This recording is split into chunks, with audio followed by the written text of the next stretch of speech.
Paw Patrol, The Mighty Ones.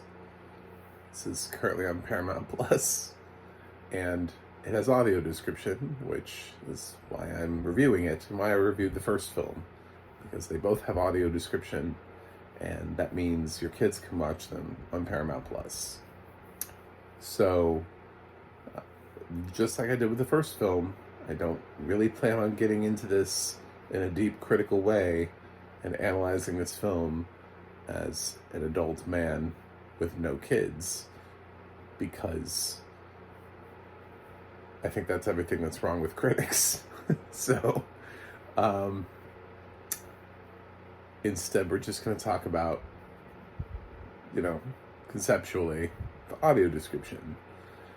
Because, yeah, if you're an adult and you're clicking on Paw Patrol, The Mighty Ones to find out whether or not it's a good movie or not, I'm concerned. You're probably watching this movie because your kids want to watch it, so I don't think YouTube reviews are going to change your mind. And if you are an adult that's a fan of Paw Patrol, I would question how you got there. It's not your generation. So, the series premiered in 2013.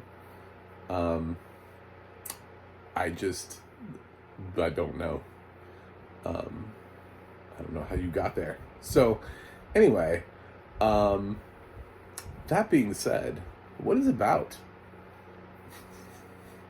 Well, the Paw Patrol. Basically, it's a way to give the Paw Patrol superhero powers. There's another villain that's introduced, so they don't have to fight just the same guy that they fought in the first film, so that way it feels like the sequel is bigger and better than ever before. And she wants to extract from this meteor, asteroid, something that crash landed, and there are these crystals, and Paw Patrol get them first because they catch her in her nefarious plot, and the crystals give them all a power that seems to mostly match their names, unless their name has nothing really to match, in which case they just kind of get a random power. But obviously Sky can fly, because that would make sense. Some of the others just feel like, they're like, well, somebody should be able to do something with water. All right. Cool. So, and Liberty is left without a power. She's like, I don't know what my power is, guys. So, and of course they have to fight the villains. The villains come back. She comes back. She meets the other one in jail, and they break out and wreak havoc and fight the Paw Patrol. So, I've explained something I never thought I'd have to explain. But I'm an equal audio description enjoyer and discusser of said narration. So that's why I've decided to acknowledge the presence of these films. Honestly, I've had much worse time in theaters than watching these Paw Patrol movies. Just films, yes, that are either way too boring, way too anything. These films know exactly that they're for kids. Like I said, the first time around, I would say ages 3 to 9. I don't know that they are for much more than that. Although I liked cartoons when I was older too, so I mean there could be some 10 to whatever 13, 14-year-olds that have grown up with Paw Patrol that are just like, oh, yeah, I'll go see that. Just don't tell my friends.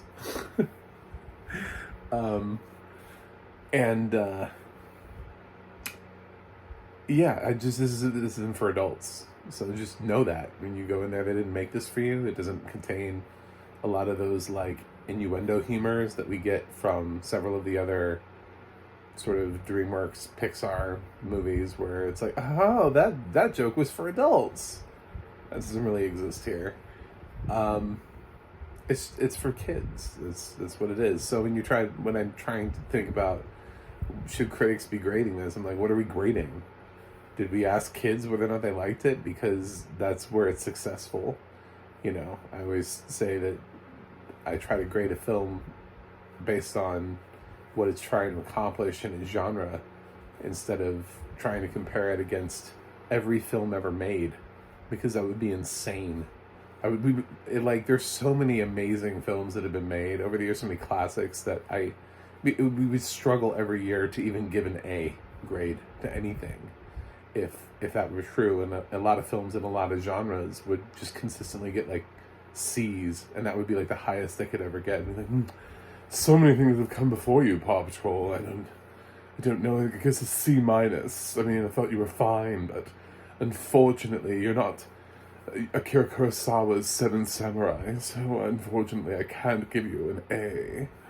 Yeah, those aren't even the same film. Like, why? What am I accomplishing? So the audio description this time around is human, because I recognize the voice.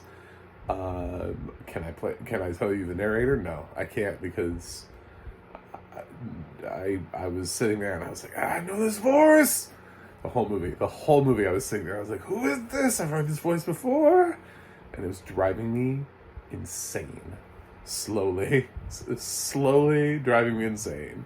But it is a human, because I've heard the voice before, and I came so close to getting that name popping in my head, and it just didn't happen. So we're already a step up from the first one, where I questioned whether or not that was even human narration and not an AI voice. It was a male sounding voice. This one is a female narrator, and is actually, like I said, a real person, because I've heard this voice before, and then I've heard the name cited at the end of a credit, and I know it's a real person, versus the other one, which I wasn't sure if it was. Sadly, Paramount Plus doesn't let you watch audio description, which is weird, because it's a kid's film. So, like, Peacock, at least on the kids' films, will let you, like, they don't push you out. I've noticed that. Like, if you put on a film for your kids, they don't just want to assume that your kids, like the next thing is appropriate for them. So they just stay away from pushing kids content into other kids content. But with Paw Patrol, I suppose they just figured we could just keep putting on Paw Patrol things, just keep it rolling. I mean, they do have all the Paw Patrol whatevers, so yeah, just keep it on going. It's the narration, the written narration is fine. I'm not crazy about this voice on this narration. Again, it's a very flat narration for a film that's aimed at little kids. I just don't know that this is an exciting voice for kids. I don't know that people think about that when they're trying to pick Paw Patrol, and whether or not this is something that little kids are going to enjoy, be able to follow. I hear it in other films when they choose a narrator that feels like that they're talking a little bit more towards children, and this is not that. This feels like narration that was made for adults for a different movie, and happens to be Paw Patrol. Like, I don't know, maybe they didn't know what the name of the movie was, and they just described the movie. They read the script, and they were like, this is a weird movie with these weird names, and I guess they didn't know maybe it was for kids. I don't understand what the choices are here, because that's two movies narrations where the narration is really sort of like, Sky gets into the car. She drives forward. The car moves. We move with the car. Sky gets out. Sky runs over to the... I can't... kids, this is supposed to be, like, expanding their imagination. All of these dogs have different skill sets that inspire you to probably want to go and be a firefighter or an EMT or a cop or something, And they use little kids' voices in these roles and routinely cycle them out as soon as the kid gets too old for a reason, because they're trying to reach a very specific uh, group of kids. So the series itself and the movies are trying really hard to hone in on what they know their target demo is. This narration has absolutely no idea what that target demo is. I don't have a problem with this narrator's voice. This is just a miscast. This is just the wrong hire, wrong film. Um, this narration should have played to the kids, and once again, it does not. So this is Paramount once again choosing the wrong narration for the film. I don't know how else to say that. I think the written narration is fine. I appreciate the fact that I recognize the voice being human, but we still have a narrator who seems better suited for an A24, you know, an indie or something. It's just, who is this for? Is it for the parents? Do they assume that only sighted kids are going to come watch this, and it's blind parents that bring their sighted kids, and that's it? Like, blind kids don't watch TV because Paw Patrol, the TV series, is inaccessible, so how could they possibly have a fan following? Which is the same thing I brought up in the first place.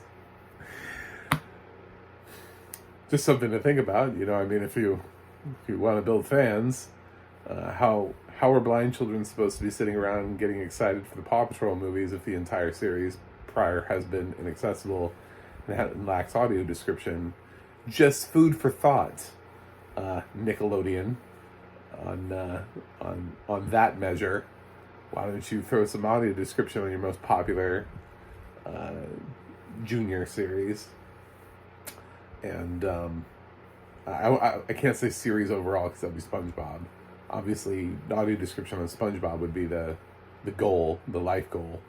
But yeah, probably Paw Patrol. 10 years of Paw Patrol is significant enough that we should be probably thinking about doing some audio description for it, I would think. But that's, you know, that's logic, and none of these companies ever think logically when they're thinking about audio description. I just wish at least there was a little bit of artistic thinking here, because if they had thought even a little bit artistically about what it is this film is trying to accomplish and what the narration could truly be doing to complement the film, they wouldn't have selected this narrator. Not that I'm trying to like make her poor and get her out of work. I like the narrator. She's fine on other things. It's just not my cup of tea for her. So that's it. That's what I got. So it's audio description that'll bore the ever-loving crap out of your kids. So hopefully they like Paw Patrol enough that this movie will keep them engaged, because the audio description certainly will not. And it's functional, I will say, but not everything that's functional is necessarily entertaining or good. I mean, there are plenty of things that have really weird AI voices attached to them that I just don't want to use. You know, like they're like, oh, we made an accessible version of this, and I listen to the voice and I'm like, I'm never going to use that. That voice sounds awful. And they think, and somebody thinks out there that they've done some great deed by making something accessible.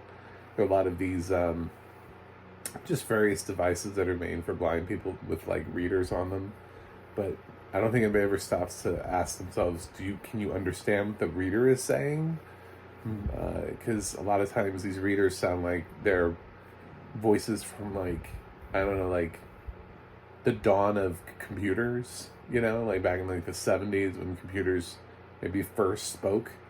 It's that voice, and it's still being used. And I think technology has moved far along. So when people use poor technology to highlight accessibility, I don't get that excited about it. So if I had to grade Paw Patrol the movie, the Mighty Ones, I didn't grade the first one. I'm not grading the second one. If I had to The problem is I didn't watch it with kids, so I don't know how successful it is with kids. It's not a film that I expect to be successful with adults. I think kids will like this. That's, if you're wondering, like, it has audio description. He always grades the films with audio description. I didn't watch it with kids. Like, they're the ones that you want to know how successful this film is. Ask your kid to grade it for you. Did you like it? Yeah. What grade did you give it? A plus. Find the discerning child. Find the child that has seen, that's lived. Maybe they've seen a Miyazaki movie, so they've got that art house feel for a kid, and then ask them, and they'll give you their artistic interpretation. I'm like, well, it's not Spirited Away, but I did have fun. A minus. So I don't know. I feel like it's successful in what it wants to do. So, but I'm not ages 3 to 9, so my opinion shouldn't matter. If it makes you feel better, Paw Patrol: The Mighty Ones, I give it an A. There you go. I stand by it enough. I think it does exactly what it's supposed to do for a little kid movie. However, I'm not your kid's age, hopefully. So there you go. Anyway, thanks for watching. Thanks for subscribing. And hopefully this video helped you in some way. I don't know. But that's it. I will... I have a website, macmovieguyy.com. You can follow me on X, Threads, or Instagram at MacMovieGuy. You can go to the audio description project, adp.acb.org. It'll let you know what has audio description, where you can watch it. And you can go to the ADNA.org. That's the ADNA.org. It'll let you know who's narrating your favorite films and television series. That's it for me today. I'm going to watch something else that was made for adults now and regain my senses. And I will see you guys on the other side.